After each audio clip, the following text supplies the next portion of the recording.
বাংলাদেশের একজন বিশিষ্ট ব্যক্তি বিদায় নিলেন এই পৃথিবী থেকে।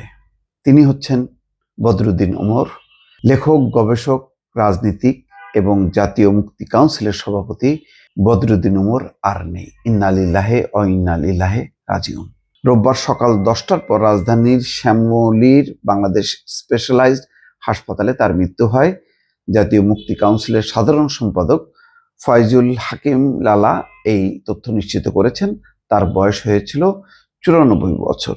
ফয়জুল হাকিম জানাচ্ছেন যে প্রায় 1 মাস ধরেই বদরুদ্দীন উমর অসুস্থ ছিলেন। তাকে হাসপাতালে নিতে হয়েছে একাধিকবার। আজ সকালে তিনি অসুস্থ হয়ে পড়লে আবার হাসপাতালে নেওয়া হয়। সেখানে তাকে নেওয়ার পর চিকিৎসক মৃত্যু ঘোষণা করেন। অনেকদিন বেঁচে থাকলেন এবং স্বাধীনভাবে তিনি মত প্রকাশ করতেন।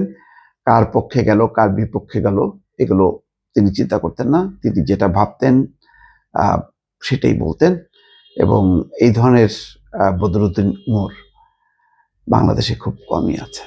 আবার এই ধরনের বদরুদ্দীন উমর মানে কবে জন্ম নেবে, কবে আসবে এবং তাদের সংখ্যা যত কমবে বাংলাদেশ তত সংকটে পড়বে।